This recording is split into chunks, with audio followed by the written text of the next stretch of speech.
boy, sit down. Little girl, don't do that. We are coming to school to learn. What kind of parents has raised you? Thank you for joining us for Conversations with Kelly. Tonight's topic is Each One Teach One. And tonight on my panel we have in the education center, in the education system, we have Brittany Moore. Brittany Moore teaches kindergarten. Wow.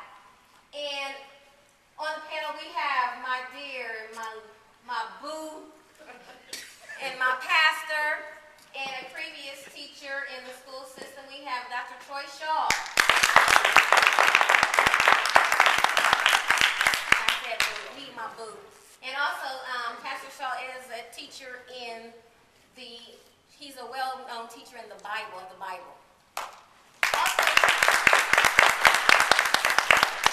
Also we have Dominique Hodge, a student at Groveport High School. And then we have Meshach Fisher. Meshach, can you share the school that you attend? I go to two schools. I go to Columbus Downtown and Westerville Central. That means he's very smart. And then we have Malik. Can you give Starling Middle School? Yes. All right. Tonight we're going to discuss the relationship between teachers and students and parents. And there's oftentimes, I consider this as, we have miscommunication when we have, there's times when parents gripe about teachers, there's times where teachers gripe about parents, and then we have the student in the middle kind of like, what do you do? So actually, I want to give us some history on the phrase, each one teach one, and where it originated from. The phrase originated in the U.S. during slavery when Africans and African Americans were denied education. Most slaves were kept in a state of ignorance about anything beyond their immediate circumstance. When a slave did learn or was able to be taught to read, it became their duty to teach someone else. That were the phrase, and that's where the phrase each one teach one originated from. But over the years, this phrase has become adopted by so many other people, whether it was for tutoring programs or literacy programs, and etc. But tonight, KWK wants to adopt this phrase, and what I'm hoping to do is bridge the gap with the communication and with the communication between parents, teachers, and students, so our students can receive a better education, because at the end of the day, that's what's important. Amen? And tonight I want to actually open up with a couple of some feedback that I received today, pretty much from parents. One in which had shared, and this was a parent that actually has a student in a private school. Unfortunately, she shared that she had to share with a teacher that her daughter was not receiving enough attention in the classroom, and she had a circumstance where the teacher was being rude to her daughter because of the money owed to the school for tuition, and I guess the grudge was kind of communicated to the student. Then on another hand, we have actually, I can actually ask Liz to come up before the camera and actually share your experience that you had with your daughter in a non-public school.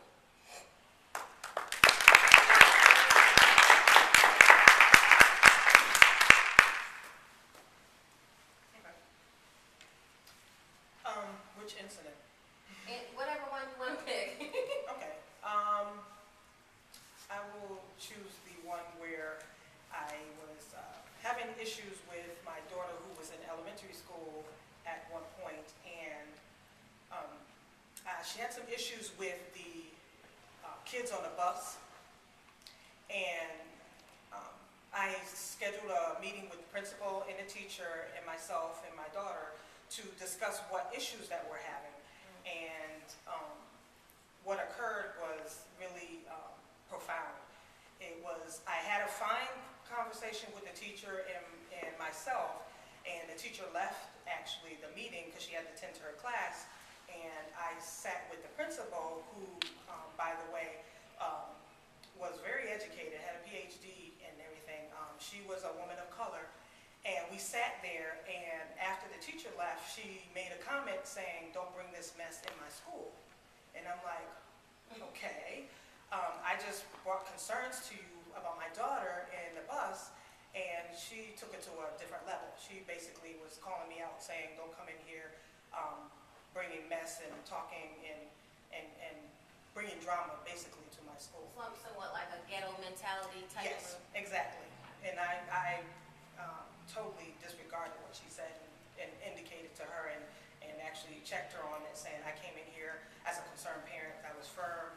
I didn't yell or scream or anything. I pretty much came in here talking just like you were." So that was a concern of mine. Hearing Liz's issue that she experienced with the teacher and the principal, as educators, how do you feel about that situation? Is that something that happens a lot within the school? Do you see that? Or actually, Dominique, do you see that a lot within the school? Anybody can jump in here.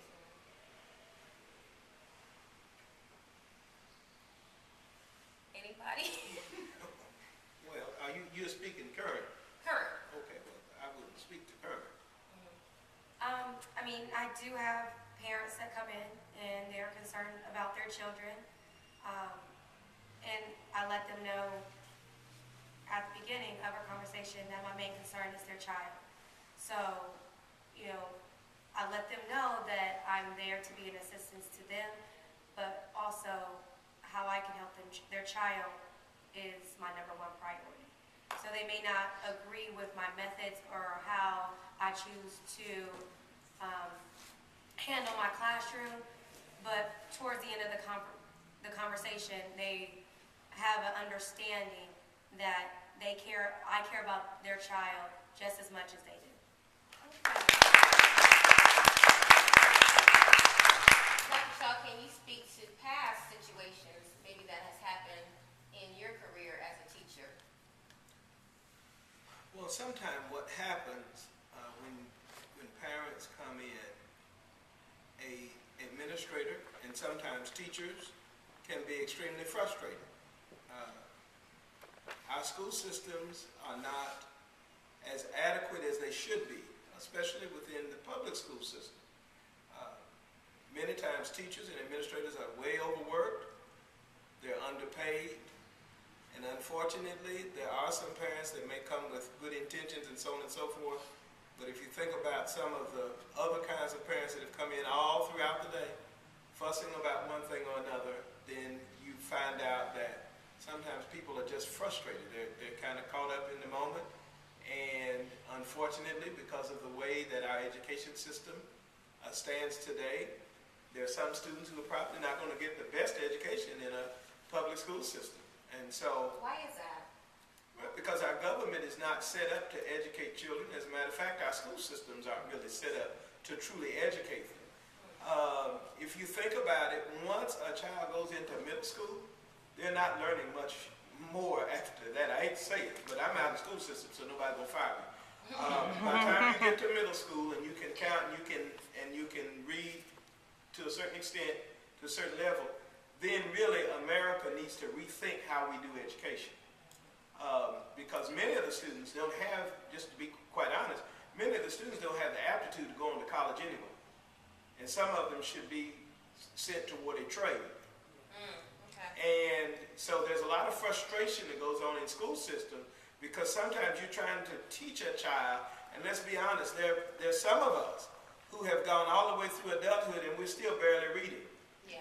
But we're proficient and we maintain jobs. Think about having to try to teach a person who you know may not ever read well, but may have the aptitude to do something else very well. So I'm not saying at all that it's a bad thing that they can't read well. I'm saying that it's a bad thing to let them leave the system and them get nothing. It's also a bad thing to make teachers sit and try to teach one who may not have the aptitude for those kinds of things.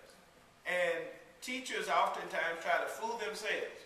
And at Brittany's level, she's with kindergartners, but early on you can generally tell what a child is ready to do, whether it's going to be a kinastic learner, an audible learner, what type of learner, what kind of field they might be cut out for. And when we put them all in this box, you expect a teacher to train all of them and teach all of them, and then all of a sudden you get a parent to come. And I'm not saying that every parent has good intentions. I'm not saying every parent has bad intentions. But I am saying for $36,000, $42,000 a year, sometimes the mouth just isn't worth it. And so that's why you get the short end of the stick. And most teachers know that they're not going to fire us. They need us. And unless we have tortured a child, more than likely, you're not, when you go in as a parent, well, I'm going to get you fired, it's not going to happen. The teachers, they can't find teachers as it is. So the best thing to do at times is to learn how to keep your mouth and speak as kindly as possible as you can to teachers and just be kind, because, again, teachers are underpaid and overworked. I do also feel that sometimes, when parents come in with a negative attitude towards the teacher or the way that the classroom is run, from my experience, hearing from other teachers, sometimes it does more harm than it does good. Because if you have a parent going in and you talk bad to the teacher, or you go overhead to the administration and the teacher then finds out, the teacher may not mean to, but the teacher may take it out on your child. And ultimately, you're going in for the good of your child, but it's ending up to do more harm than what you really set out to do. So you're basically saying it's how you present the issue. Definitely. Because, like I said, I've had experience where a parent has gone in and has tried to go over a teacher's head, and, maybe the teacher didn't mean to. And now that teacher is alienating herself, either to protect herself from that child, or just because she just doesn't, want to be bothered with that child or having another experience with that parent. So it ends up being a disservice to the child. Basically saying it's not that you don't want to hear feedback, it's the way that they present the feedback. And if the child is present when the parent is actually going nuts or going off and all this, because we've all been exposed to where somebody's mama then came up to the school and then showed out. When the child is looking at this, what is that communicating to the child? Unless the child think that it's okay to act up in the classroom because my parent has my back and my parent's going to come in the school and is going to curse the teacher out. And I think what the biggest misconception is between parents and teachers is that think that they have to be against each other. Where in all reality, my mentality when going into the schools is that it's a partnership and it's almost a marriage, because you have your child 8 hours a day, and if you don't work with that parent, I can do everything in the classroom, but if I don't have that home support where the child goes home and they get the extra attention that they need, I can't fully do my job because the parent is not reinforcing. So I think, some teachers, they feel like it's the parent's fault, and then some parents feel like it's the teacher's fault. But if there's that partnership that's established at the beginning of the year, that there's a marriage there between the parent and the teacher. I have an open door policy. My parents come in. I call my parents. They have my cell phone number. They text me. I get calls at 7 o'clock in the morning. Ms. Moore, can my student, can they dress down today? Yeah, they can. But that's just the type of relationship that I've built with my parents. And my parents appreciate me for that. That's good. One of the things that she said kind of strikes me. The other thing that I think about is that what most parents don't realize is that in the current system, we do not teach as our parents' teachers taught. There's another system in terms of the way that we teach, and because of educational tracking and because of the guidelines that we have and the benchmarks that we have, we must teach certain things in certain time frames. And we're held to that. I'm not sure how the charter schools do it, but public school, we're held to that. So in that week, we must teach this particular concept. It must be done by the end of the week. And so it's really more than we can teach in a blended classroom, meaning that when you have several different learning levels and styles in one classroom, and you've got 17 to 24 students in that classroom, and you're expected to teach everybody by the end of the week to get this concept, everybody's not going to get that concept by the end of the week. And so some of that work has to go home. When I was in the classroom by the end of the week, I would have a stack of things that we didn't get to. I'd write out some instructions and send them home to parents. And so if the parent does not come into that partnership and decide to teach that child and to, at the same time, not just teach, but to train that child. Because oftentimes what happens is parents are very naive. If I might tell a quick story. There was a woman, and this corresponds with Liz's story about a bus. Woman came in and they were going to expel her children off of the bus. And they said that the children had got off the bus and they hit every child behind their head on the way out of the bus. The mother came in and told the principal that she knew that her children did not do that and her kids didn't behave like that, and she had taught them at home. They had just installed cameras on the bus. So the principal put the tape in, turned the tape on. She cussed the little boy out in the office and told him he'd have to walk to school and took him out to school. And she really felt bad because she said that hers wouldn't do it. And the very time you think yours won't do it, that's the very time they are cussing somebody else.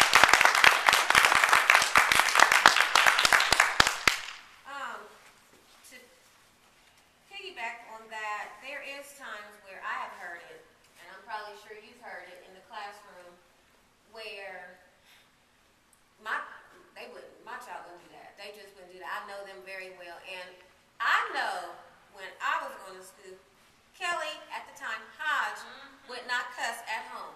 But when Kelly Hodge got on that playground, and I'm talking elementary, oh yeah, some words, I could put some words together because I got an aunt that masters cussing. And it's not my Aunt Jackie though. We ain't gonna mention it. But we got an aunt that can master some cussing. So again, if somebody would have told my mom, oh, your daughter can put some things together, back then, I don't think that my mom would have said, no, that my daughter wouldn't do that, because back then the teachers had such a good relationship with our parents that if they sent a note or anything, our parents pretty much believed it. And that's where I'm at now. Like I said, I established that relationship with my parents from the beginning of the year, and I actually have the opposite. I do a behavior chart. I do send notifications home every day. Your child was on orange. That we go green, yellow, orange, red, blue. So I send blue home, and I explain on that photo why their child got blue. I don't get parents What that does come. blue mean? Blue means they were just. They had a very hard day that Oh, day. like Blue Monday. But I don't have parents questioning me about why their child's clip was moved all the way to blue. I more so have parents, I have a child that may have went on yellow, but they're a child that That's was, yellow. it's like a warning. Mhm. And that child is a very polite, shy child, but that particular day wasn't really following directions. That was their first yellow. They go home, and the parent calls me. Well, I was just wondering why my child got on yellow today. And I explained, well, your child got on yellow because they were not following directions. Well, I spoke with my child, and what they were explaining to me is that they didn't understand what was going on. And I explained to them, well, the directions were to simply follow along, and they were not following along, and that's why their clip was moved. So in my experience, it's not the children that you necessarily expect that are the behavior problems where you get the parents that will come, because those parents know my child has some problems, they have issues. So I don't get those problems. I have a reverse where you have the parents that are more so in denial, and they don't feel that their child can do wrong because their children are always good. And those are the parents that are my struggle, because it's kind of hard to get through those parents because they don't feel that their child has weaknesses. They don't feel that their children are falling behind, and it's kind of hard to give them that wake-up call. You know, my brother don't think that Dominique does anything wrong, right? I don't think she does anything wrong. But I believe that when it comes to school, if a teacher called, I don't think they would be up to talking about, oh no, Dominique wouldn't do. I think that if the teacher called, David has been trained enough by my mom, our mom, that he would actually go and investigate, and you would be in big trouble. But other stuff, Dominique don't do any wrong. But is there a time, we talk about how, sometimes our kids can fool us and we feel like our kid wouldn't do that, but then come to find out that they have done that. Is there a time where, we've all experienced where that kid comes home, that teacher don't like me. She just don't like me. And I know I've brushed it off like, oh, nuh-uh, it's you. It's you. That teacher ain't done nothing, that's you. But, has it been your experience, do teachers not like some kids? Sure. Sure. This is hard to swallow because I'm like, When I first started teaching, there was two pieces of advice I was given. I passed that same advice on to Brittany, and that was, one, rarely, if ever, eat in the teacher's lane. That was number one, because sometimes it can be a very negative place with stressed out people that are really bothered in their talking, and it can just cause you to be on that same negative page. Second thing is, don't smile before Christmas. And so I was one that rarely cracked a smile in the classroom. That just wasn't one of those things that I did. I didn't play around with kids. I still don't believe in it. And as Brittany was talking about the clips and the colors, when I started teaching, they were just beginning to use that as behavior management. Teachers had the different colors and things like that, and I never had time for that.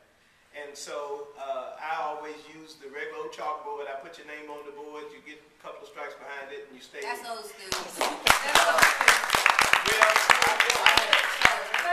I took it to another level, because if I had 3 students' names on the board, then the whole class stays in. And so I was extremely stern, but I would hear other teachers talk. And there were some teachers that really didn't like students. As a matter of fact, one year I got a trade. And I kind of understood why she didn't like him. I really did. He had stood up on tables. He had threw water on them. He had let the turtle out. That's he had done so many different things that she just could not handle him. And so I had one that was not necessarily difficult in terms of behavior problem, but was kind of whiny. And I've never been one that's able to deal with the whining and carrying on, because I'm saying, suck it up and finish your work. And so we traded. I took her problem child. She took my whining. Passing the lemons. And right, well, basically, yeah.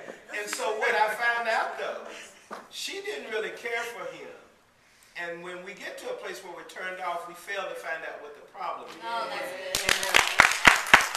And so she was turned off by him, but I found out what his problem was. His problem was, and here's something I probably never shared with you, but I'll share this with you now. One of the first questions I asked a child that is misbehaving, I have them to come to my desk, and I ask them this question. Hey, what'd you have for dinner? How was breakfast? And usually we can get to the problem right there. And his problem was, his mother always brought him to school late, and he never had breakfast. And so when he came to school, he acted out. He was hungry. And so if you ask what they had for dinner and breakfast, sometimes you can isolate the problem right then. You'd be surprised, elementary school children need food. And when they don't eat, they're going to act up. And so that's one of the things that you have to ask. And so I found out he was just hungry, and so I just started keeping cakes down in the drawer. And everybody, that's what I fed him. When everybody else would go off, I would just slip him a cake and eat that cake. And that little boy was perfect. I tell you, he was perfect. But sometimes teachers do actually dislike them. And sometimes there are comments made that shouldn't be made, because the other factor that's in the classroom that we oftentimes don't think about is that racism is still alive. Fortunately, we don't have a lot of African American teachers. And so that also is a whole nother to deal with our culture. Some of them are racist. Are they racist, guys? Come on, I need to hear this. Why do you feel that it's racist? And I'm not talking about if you did something that actually disciplined. Why do you feel that it's racist? I feel that it's racist because Speak up for the camera. I feel that it's racist because, like, for example, white person gets in trouble, they would get something like detention. But if I get in trouble, I get like suspended or something. That I don't think that's fair. Mishak, what about you? I never experienced that. Okay, can hear you. I never experienced that type of situation. Oh, okay. Dominique? I never experienced it either.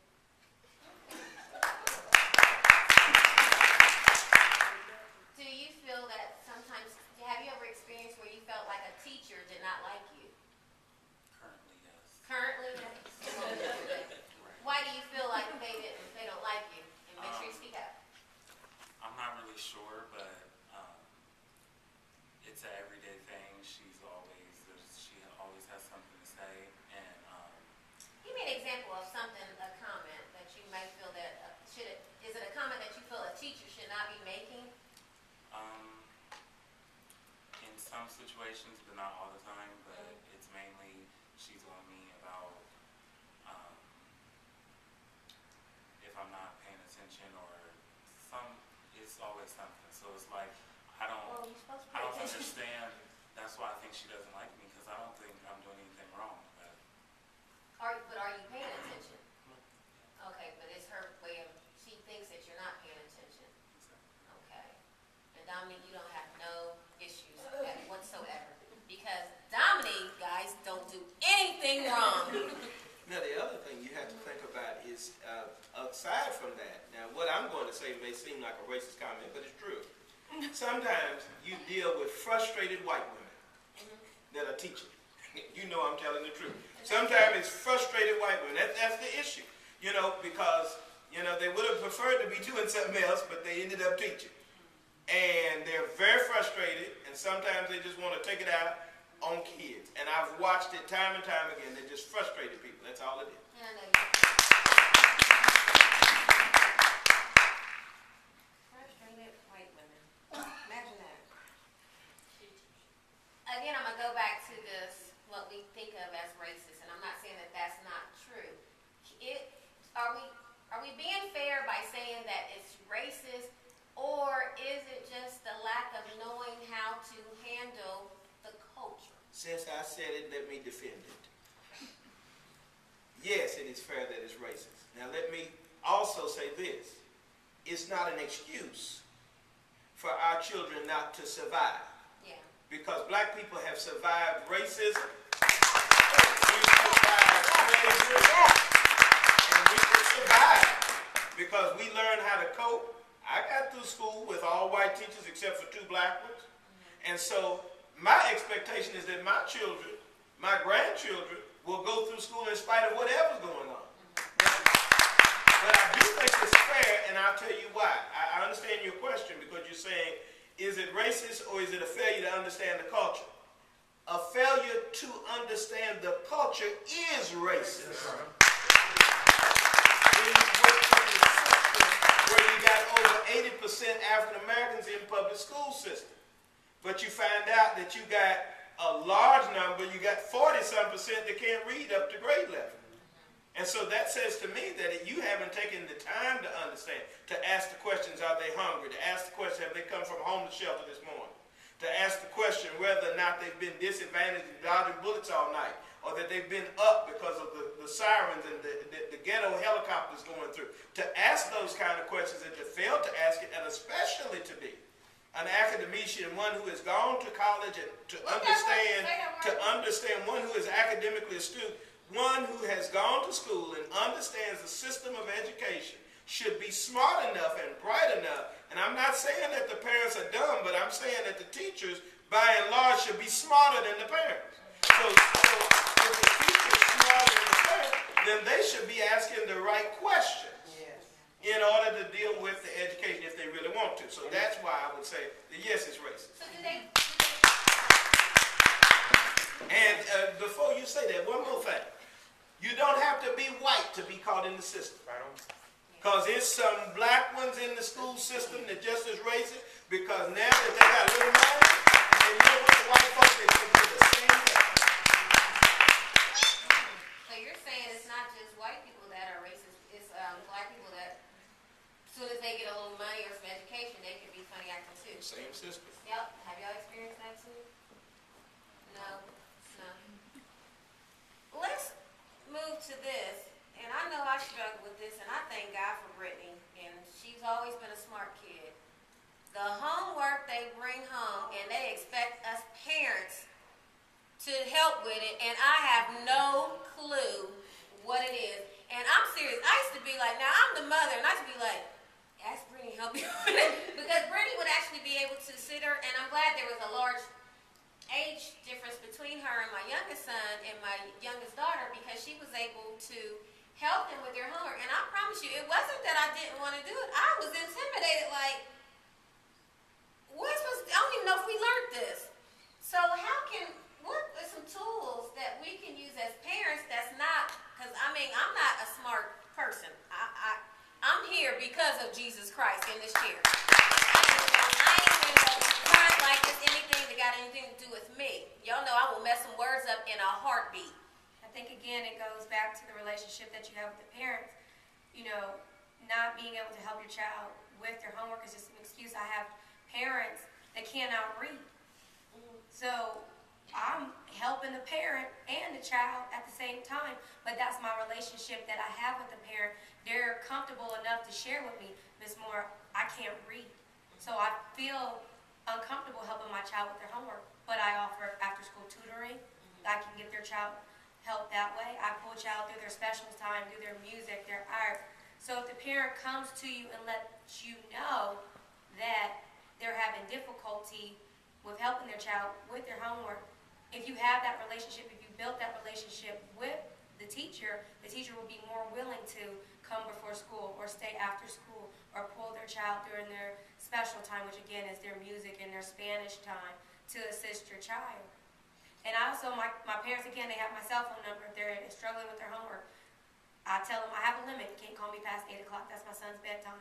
But any time between 4 and 8 o'clock, if you have a question about homework, call me, and I'll help you. I'll walk you through it. Or I've had parents write on the homework, Miss Moore, I don't understand this. Their child brings it in their folder. I And see, see this it. kindergarten, we don't understand. I That write- makes it hard for us. It's not, I mean, but if we work hard. if we don't challenge our students, we're doing a disservice to them. You know, that's from the education side, because I agree that maybe there's some things that parents can't do, but there are things that parents can do. And every parent ought to fuel, focus, and have faith. It's the three things they ought to do. You fuel your child by feeding your child.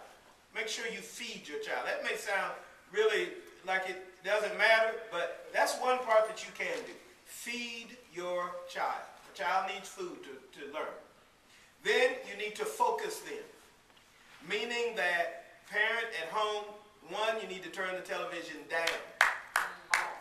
Well, I won't just say off, because a child does need that outlet. And if that's something that they enjoy, then they should have an amount of time where they can watch television. But I've gone into many homes where the television is really, really loud. That actually causes a child not to focus. Believe it or not, if you turn the TV down where they can just barely hear it, that makes them learn how to focus. So you want to make sure they focus. In teaching them how to focus, you structure them so that they wake up at a certain time and they go to bed at a certain time. Even on the weekends, there should never be a time where a child is just running around with no bedtime, no time to go. You know, I hear people talk about a child waking up at 1 or 2 o'clock just because that's the way you do. Well, you're setting that child up for failure, because in life, that child is going to need some structure and need to know how to focus. And then you need to have faith in that child and begin to build them up and tell them that they can do it, and tell them that you believe in them. If you might not be able to read their homework, but you keep telling Sally that she can read it and read it to you. And if you tell her long enough, then she will begin to believe that she can teach you how to read. Teach mommy how to read. Let's hear a little bit more from our students. What are some of the things that frustrate you the most at school?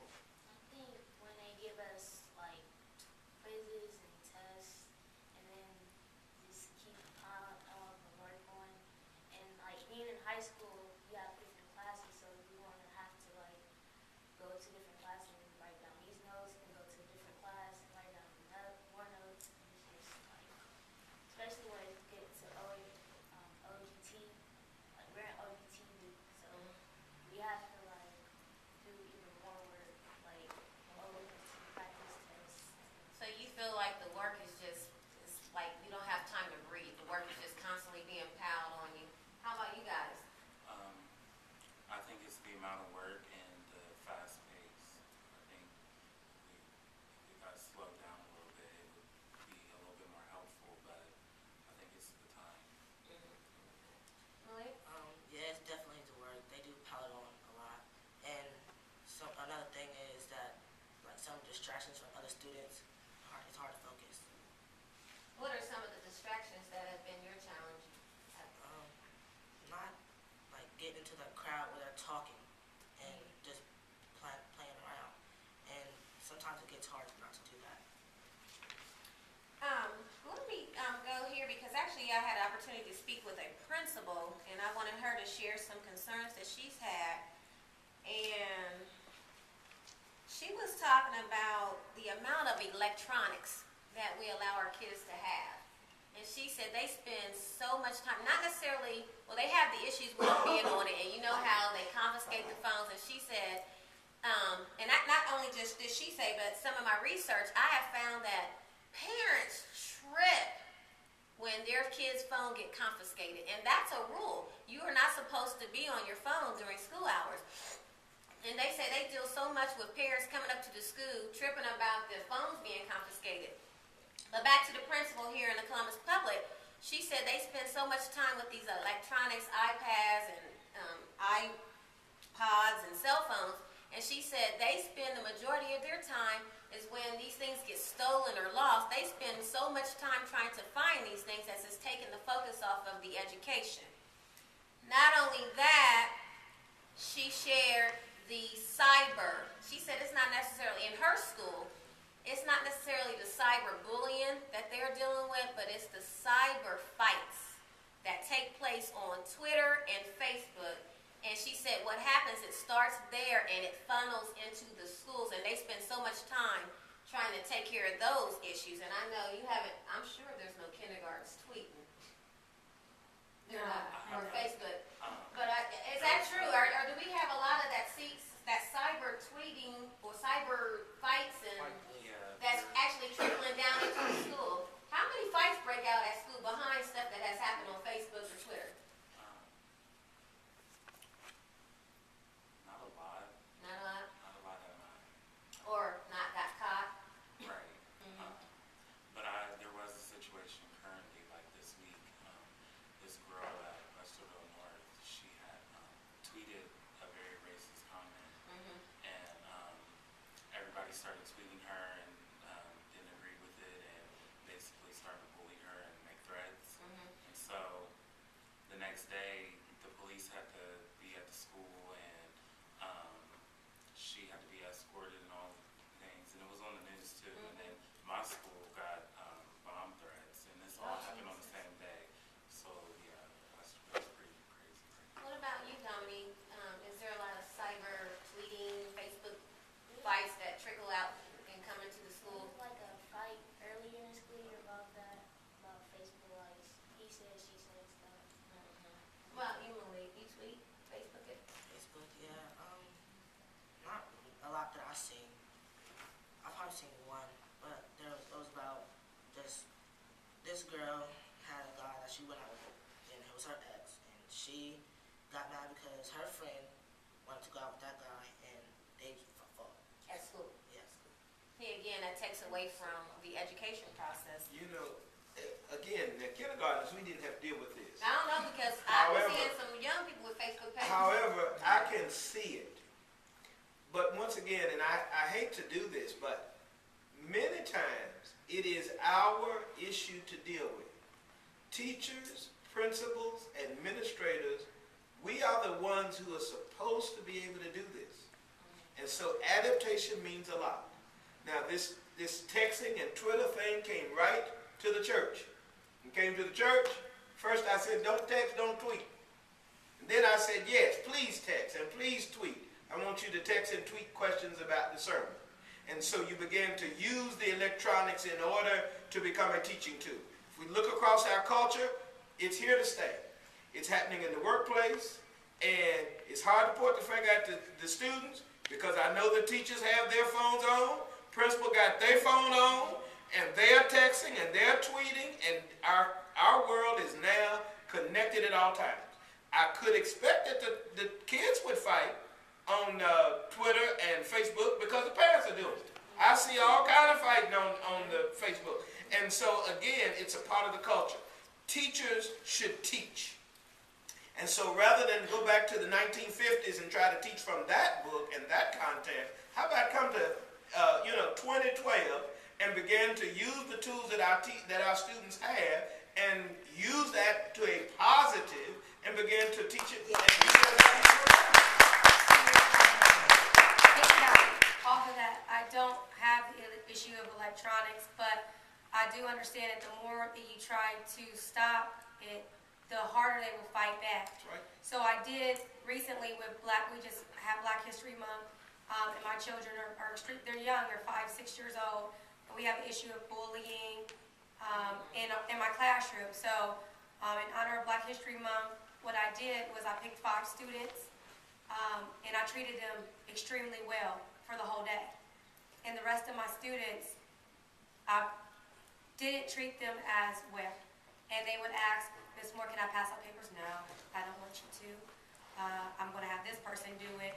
And towards the end of the day, those kids started to feel extremely upset to the point where I had one child that was almost in tears. And so I had a debriefing session where I pulled him to the carpet and I talked to him. I said, well, how did you like it when Ms. Moore mistreated you?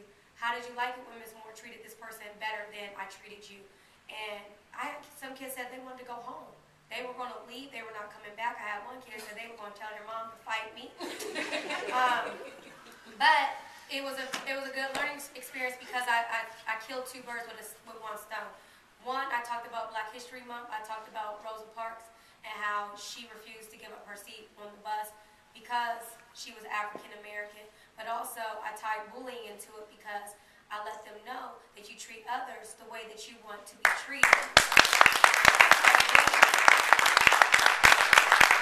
During my debriefing session, I didn't have to do much talking. They told me how unfair it was. And they came up with their own solutions on how they were going to fix their own problem of bullying in the classroom. Now I have children that are talking to other children, be a leader, not a follower. Or, that's not the way to do things. Yay! That's what to do. Okay, let's talk about the most important thing here, our spiritual training. And actually tonight, a special guest is going to bring forth tonight's devotional. Dr. Troy Shaw, my boo.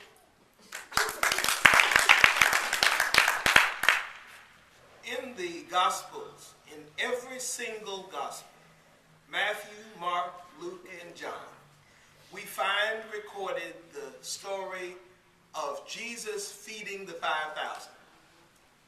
In the book of John, chapter 6, he actually tells us that Christ got the bread and the fish to feed the multitudes from a young boy.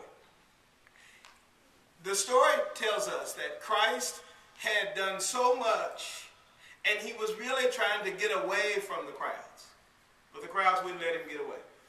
He got on the boat and he started floating down the shore, and the crowds chased him on foot because they wanted to have an encounter with Christ. When he finally recognized that they weren't just going to go away, he wanted to help them. He could not take himself and separate himself from people who were in need. And so he recognized not only were they in need, but he recognized that they needed to eat. And so he asked his disciples, do we have food so that we can feed all of these people? And his disciples didn't have enough, and they felt that he should just send them away. But there was a boy there who had a packed lunch. And Christ took that packed lunch and fed 5,000. One of the things that we must recognize is that our children already have what they need in order to help our entire society. Sometimes we feel like we've got it and they don't, when in fact, they've already got the answer. They just need guidance with the resources that they have. Our children are able to learn. Our children are able to be productive. Our children are able to impact the greater need of society. They've already got the lunch. We just have to show them how to use the resource. So he took the lunch from them, and the first thing he did is he blessed it. He prayed. And so he taught that young man that it was important to have a connection with God through prayer. And so we must teach them to have a connection. He told the disciples to have the multitude to sit down. And so he also showed this young man the importance of taking it easy, to stop for a moment, to slow down for a moment, to just chill for a moment until everything is ready. He told them to sit down, but not only to sit down, he said to have them sit down on the grass. I think that's so significant for us city dwellers, because sometimes our children are so used to the concrete, the cold pavement, that we don't give them enough time to see God's nature. When's the last time we've taken our kids to the park to just sit down and throw a ball and to take it easy? So Christ taught them, sit down. At the same time, when's the last time we had a meal together? A meaningful meal whereby we were not going through the fast food and the fast motion and trying to make it fast food and fast family. But when have we sat down to have a meal, to take a moment, to take a load off? He said, have them sit down. So he blessed it. He had them sit down. He showed this young man he had time for people. But then as he showed him he had time for people, he showed him that he was able to use the resource to feed the world. And so no matter what your vocation might be, no matter what your purpose is, our children have the resources to feed the multitudes. But then he gave him the most important lesson. He gave him an important lesson in resource management, and that is he collected the fragments. And so we must teach our children to collect the fragments. Meaning that, just as I said earlier, it doesn't matter if the teachers are racist. It does not matter if the school books are old. It really does not matter if the buildings are old and leaky. In the end, there are fragments of knowledge and wisdom in every part of our life. And so we should always be picking up those fragments. We should always teach our children to learn from everything that's going on around them and to use every sense to enjoy this thing we call life, but to collect data, to ask questions, but also get answers. It's important that we give, but it's also important that we recollect. And so as we go through the thinking process, it's not just about teaching one, but it's also about being taught. And so no matter how old, no matter how young, no matter how stately and how powerful, for Christ was the wisest, he was the most powerful, he was the Son of God, and yet he teaches us that we can learn, that we can receive, that we can use the resources of our children, not only to guide them and teach them, but so that we help ourselves as we help them.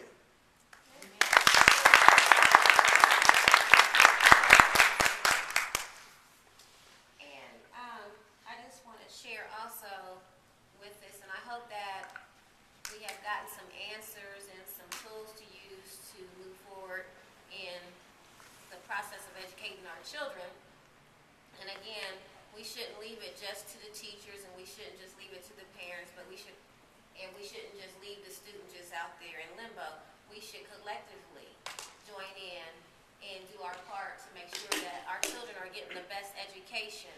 And Brittany, as we're wrapping this up, what would you say, and what would you leave with a parent that may be frustrated with the homework or the child that is constantly on the blue or the child that's constantly on the yellow? What would you say to that parent, and what are some things that you would like to get from parent? Or I know that you said that you have a good rapport with your parents, but I'm sure you've heard other teachers talk about maybe not having that with their own. I mean, I still have parents now that, you're not going to have 100% that rapport with all of the parents. There's still parents that I, ones that are failing, and I call them, your child is in threat of retention, and their response was, well, my son was held back, so, Oh, wow. so, I mean, it just is what it is. What would you what would you say to a teacher that may not have that relationship with their parents? What would you advise them to do to get to a place where there's harmony between them and that parent and that student? I mean, all you could do is reach out. I mean, that's the best that you can do. If you don't have a parent that's receptive to it, and to find other ways around it. Maybe that you don't have that parental support at home, but it's still your job to teach that child. That's why I give up my time after school. That's why I give up my lunch periods. Not even with just educational, I give up lunch. I go outside for recess with my kids just to play with them. And I don't think that a lot of teachers do that. Just play with their kids. Go outside for recess. Kick a ball around. So it's not just about textbooks, it's relationships. It's a relationship. You're not always going to get that parents are always going to, sometimes parents are locked up. Sometimes parents are on drugs. You're not always going to get that relationship. But that's not an excuse. That's not an scapegoat. It's still your child for 8 hours of the day. And would you want your own child to be treated that way? So you have to pick up the slack for the parent. Okay. And Dr. Shaw, what advice would you leave with the parent or teachers to help them bridge the gap of this non-communication that has been going on for some time? I always say to teachers that in your first communications, always call home and be positive. Be positive. Continue to speak good words into children's lives. Don't speak those negative things into children's lives, whether you're in the classroom or outside of the classroom, because even if you call them bad and all of that outside of the classroom, it's going to reflect when you get in the classroom. So always use positive things. I say to parents that please don't expect teachers to do more for your children than you are willing to do for your children. Make certain that you are training them at home, but then at the same time make sure, especially for those of you who have students in late middle school, early high school, make sure that you're realistic about your child's learning. And if you recognize that your child is now in the 8th, 9th, 10th grade and they're still not reading well, if they're still reading poorly, they're still doing math poorly, don't let them psych you out. Because otherwise you're going to have something 25 years old still at your house with nothing to do. You suggest to them that they get into a vocational program. If they're in a public school, Columbus Public has a great vocational program. You can be in horticulture, you can become a chef, and all of these kind of things. So get into a career center, get you a career, come out of school, and go to work. So basically you're saying all children are not four-year college students. I think that as you began this, you talked about the history of African American education. We can give part of that to Carter G. Woodson, who told us that we needed to be educated, but then we can look at William Du Bois, and we can look at Booker T. Washington, and recognize both of them had a different model of what the African American needed to do with regards to academics. Du Bois thought that we needed to become scholarly, and Washington thought that we needed a trade. They were both right. And so as we look at our children, we need to look and be realistic and recognize that, do you know that there are plumbers that are just as successful as medical doctors? And students, what would you leave other students with, or what would you like to say to your with your parents, or, and this is totally, you will not get in trouble by your parents because I got your back. What do you need from your parents and or your teachers to help you get a better education? Talk to the camera. And don't worry about your dad, I got you. Just like explain stuff more. The teachers or The teachers and just help more. I okay. think be more lenient. Be that for us. Say it Be again. more lenient.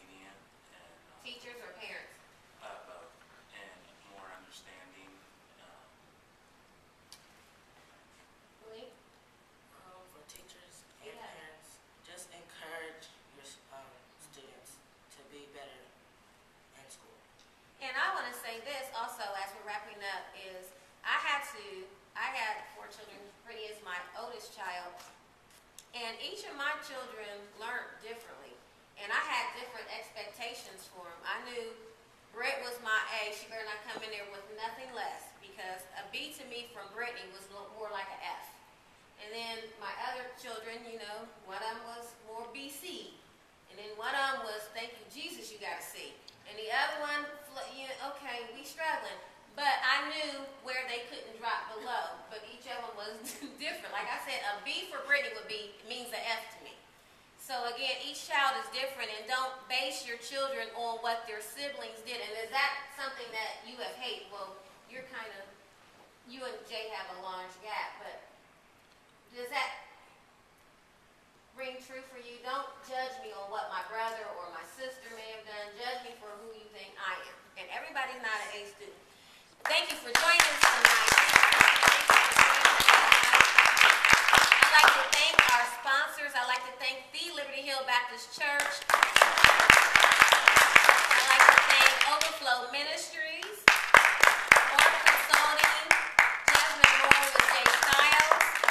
And I'd like to thank the wonderful, the great, the best crew in the world, the KWK crew. And make things happen. Thank you so much. And also, I would like to say, if you would like to join my page, you can go on Conversations with Kelly on Facebook, and that is Conversations spelled with a K. And actually, we chat about topics that's coming up, and we'll be doing some chatting tonight. Also, if you would like to follow us on Twitter, that is Combos with Kelly. That's Combos with a K. You can actually, and if you are interested and don't have a church home, this is a great church here at the Liberty Hill Baptist Church. That's 4410 Refugee Road. Services begin at 10:30 every Sunday morning. And also, I want to give a shout out to Epri Curry for her blog and Encouraging Encounters with Epri.